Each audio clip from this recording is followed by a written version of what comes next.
जय जगन्नाथ भाई मैंने तो चलतु बर्तमान आम 8 मल्लिक बाहर गोटे गाड़ी फ्लाईव्हील हाउसिंग हल्का सा क्रैक अच्छी बोली कस्टमर कंप्लेन कर तो बर्तमान आम अनुगुल बाहरी ठाकुरगढ़ बर्तमान ठाकुरगढ़ पहुँची सारी आम बर्तमान 8 मल्लिक घाटी देगी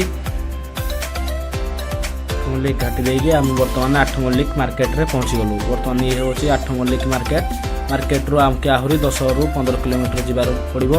तो 8 मल्लिक मार्केट रू आसला बाटे बाबा देउलधरी मंदिर पड़ा।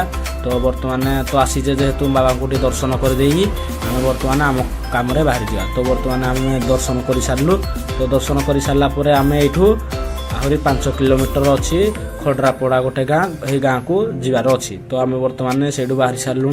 तो बर्तमान आम खड्रापड़ा गाँव में पहुँची गलु। तो देखु बर्तमान पहुँच सारापर ट्रैक्टर पाखे बर्तमान ट्रैक्टर टी को आम चेक करवा कौट कौन क्रैक अच्छे बोले कस्टमर कहते। तो ये है यूरो 45 प्लस 47 HP गाड़ी 4 व्हील ड्राइव। तो ये गाड़ी कंप्लेन अच्छी कि फ्लाईव्हील हाउसिंग टी हल्का से क्रैक अच्छे। तो ये वारंटी पीरियड गाड़ी अच्छी। तो या वारंटी करा पड़ो। तो बर्तमान आम या बर्तमान चेक कर चेक कर सारापर या